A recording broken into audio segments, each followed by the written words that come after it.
Howdy, welcome to People on the Block with Mimi. And today's episode, we're going to interview Gary with Austin Aqua-Dome.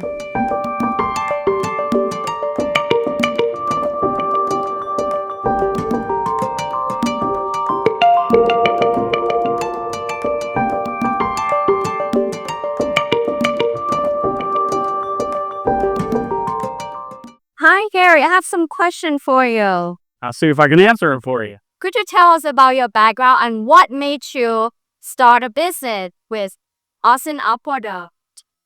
Well, one of those things, ever since I was young, I always had interest in animals.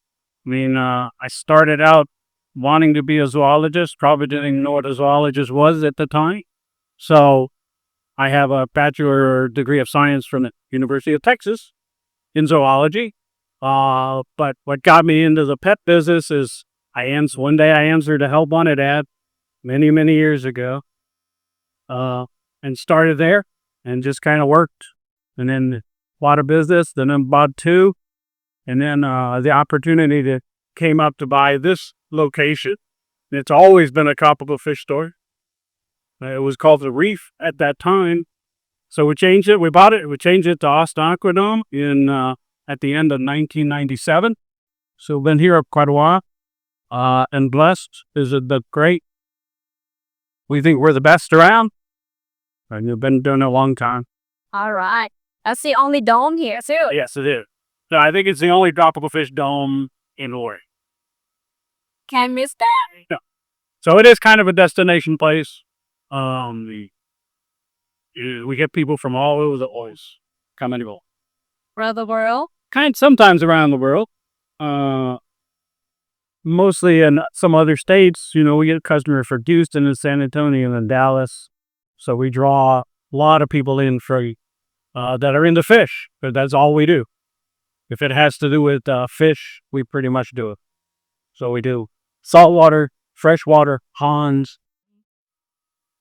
And then, do you also serve business around the U.S. too, or Texas? No, we don't do any outside kind of stuff like that. They're just so busy with what we do here. We just got no time. We're a pretty small staff. It's really only 5 of us. Open 6 days a week. Second question, Gary. What attracts you to aquatic life?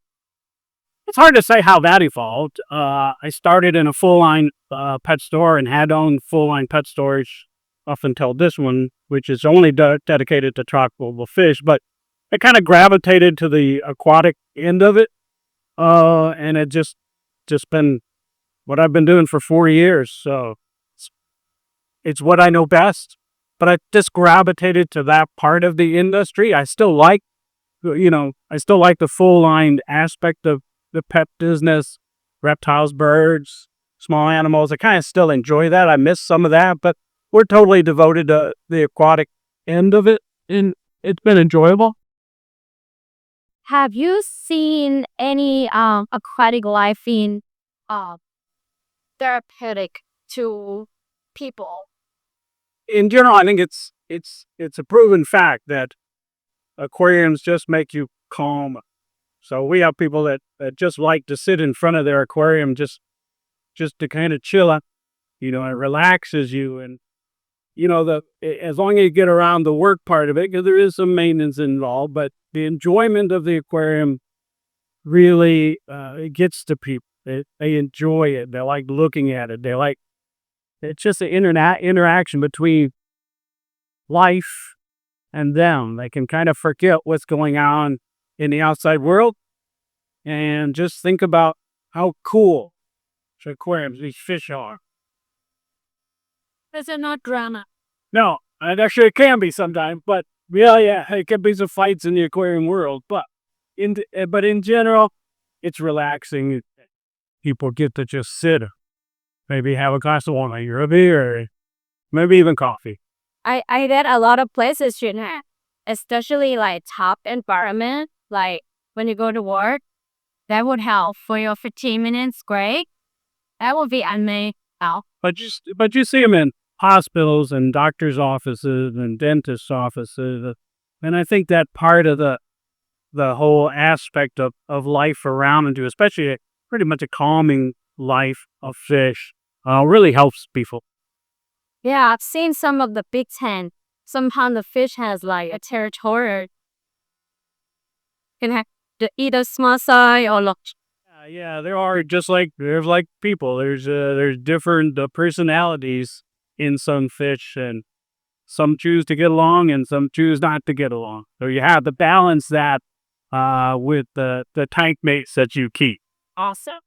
Number 4 question for you, Gary. Is it easy for anyone who can owns aquatic life, or they need commitment?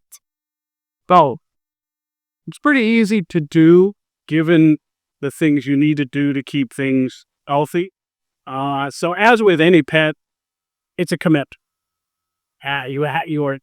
These animals are trusting you to give them a better life, a good life. So there is a commitment of maintenance schedules and things like that, of feeding, water changes. So there is a commitment from you because they depend on you.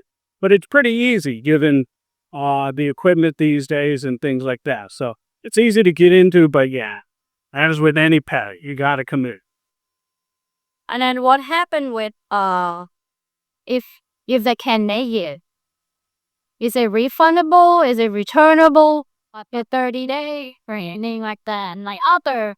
Well, any reliable aquarium store should make allowances for somebody who cannot keep their pet. It's not quite the humane society kind of thing, but it's given. There's a lot of factors involved. Some fish would get too big for a store to take it back anyway, so they don't have a choice but to say they can't. But in general, if somebody's in a situation where they can't keep a pet, there are resources to find new holdings. Okay, I'm glad that helps a lot. So the flip question, this is more serious. Something about business. What have been challenges for you in this is of aquatic life? I would say other than regular business up and down and stuff like that, the challenges are for not only the aquatic industry but all pet industry is governmental regulations and the move to restrict the access to fish and corals and things like that. Even though the coral industry sees more and more grown stuff, farm raised stuff, the marine fish part of it is still kind of in the infancy. There's getting to be more and more tank raised farm kind of fish, but that's still a small number. Most of the species that you see are still wild caught, so that has to factor into sustainability, environmental impacts, and things like that. Which I think that the aquatic industry overall does a really good job of trying to police those kinds of things itself and take those into account now, more than in the old days. So I would say the legislative and trade restrictions that pop up from time to time that try to control certain aspects of this business is a challenge. It is going to continue to be a challenge because that part of it won't go away. It's got to be a partnership between poultry industry and the legislature kind of thing, to work in conjunction to not only keep the business viable, but make sure that there's some understanding of what's going on in the environment. Other than that, it's just the challenges of everyday business. You have employees, you have the cities have their own regulations and stuff like that. Those are kind of things that every business has to deal with. And so we're no different than any other in that. You add on top of that our responsibility because we have live bait. That comes in as mix. It makes it a bit more of a challenge. That sounds right for that answer. That helps a lot for us to understand what's going on and for the future. Yeah. I mean, none of us operate, that key. So we can't ignore some of the stuff, especially some of the stuff that goes on in other parts of the world. We can't ignore that. We have to do it responsibly. Responsible. That's the best. We try the best we can.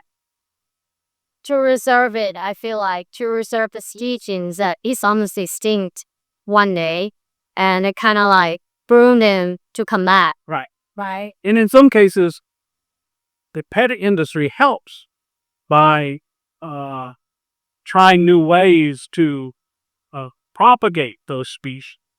In nature, leaving it up to nature, especially in this time of the world, they're doomed in nature sometimes. So without responsible ownership and or husbandry, where you can commercially raise these kinds of fish and animals, it's a lost cause. You can't necessarily depend on saving it in the wild. There has to be some other avenues to save some of these species. So prohibiting collection, prohibiting ownership is not necessarily a great answer. And are you worried about the artificial animal? No. No. If they make an artificial fish, that'd be something cool. I don't know that that's going to happen, but it would be pretty cool. Have you tried the pet? Not that I know of, No. but somebody, maybe Elon will come up with this. Different color, won't it? Down. They have glowfish. Yeah, there are glowfish. There are species that comes out of some of that technology was developed at the University of Texas in the medical field. That there are you may get pictures of them there downstairs. They're called glowfish. They do glow under blue light. They have that color. It's not a dyed process. It is a genetic process where the fish will pass that on to their offspring. So that's pretty cool. That's been developed in the last several years. So, Mr. Very, I have a question from the audience that has asking us about Austin. About 4 years ago, we had freeze. What happened to this place? it was pretty devastating for us. It wasn't total devastation, but it hurt a lot. We lost animals. There's not anything we could do. Even if we had generators that were in operation, there was no way to get here. There was no way to get fuel. We pretty much stuck. We were out of power for 60 hours. So that hurt, but we recovered. Hopefully that doesn't happen again. Hopefully not. Maybe whoever wants to donate or generator for us. We have a generator, but like I say, it's having a generator. If you can get here and if you can get propane, we couldn't. There was just no place open. So it's just nothing we could do. Okay. Question for you. So, what do you enjoy the most about your business? I told you, no hard questions. It's I've been doing it 40 years, so it's something that I just do every day. It's different every day. It's kind of the same every day, but it's cool. Any like experiences that maybe from people? There's been some interesting experiences. We had a guy try to take a fish out in his pocket. Huh? So they dropped on the floor in there. So every day can be an interesting time when you're dealing with people. And sometimes the fish give you some interesting episodes, but usually it's just like anything else. Once you deal with a bunch of people, life can be pretty interesting. All right. Keep on with people, right? Still working with people, like people on the block. Last question. What advice would you give it to businesses or other people about dealing with difficulties? life's going to be difficult from time to time. You got to just do the best you can every day that you can. Life and business and work are all kind of the same. You have good days, you have bad days, you have a lot of in between. What you're hoping for is that the number of good days outweigh the number of bad, and then you're successful. If you try to be the best you can at what you do, whether you like it or not, you're going to get rewarded down the line. If you commit to giving your first employer your best, that's going to translate to opportunities that you don't even know about yet that will come along, and because you've had that dedication, and that first employer is going to not want to lose you, but it's going to be happy for your opportunity. And that's how you succeed. And have you worked for someone that gives you a really good advice? Yeah, I think when I first pet shop job, which was in 1973. I was making $1.65 an hour. My first raise was a nickel. But that manager gave me the work ethic, helped me develop the work ethic and the knowledge to be where I am today. That's it. Your history makes you what you are.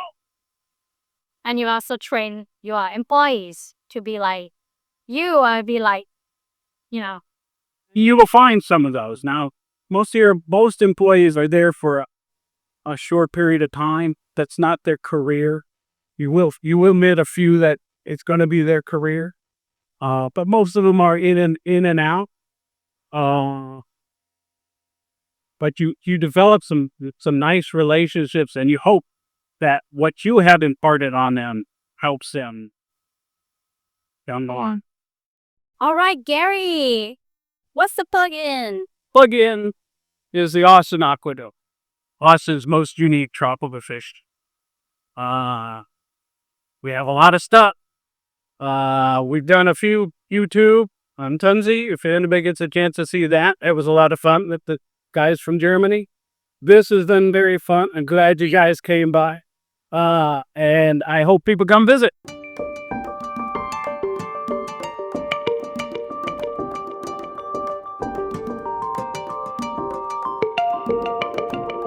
If you want to be on People on the Block, drop us an email.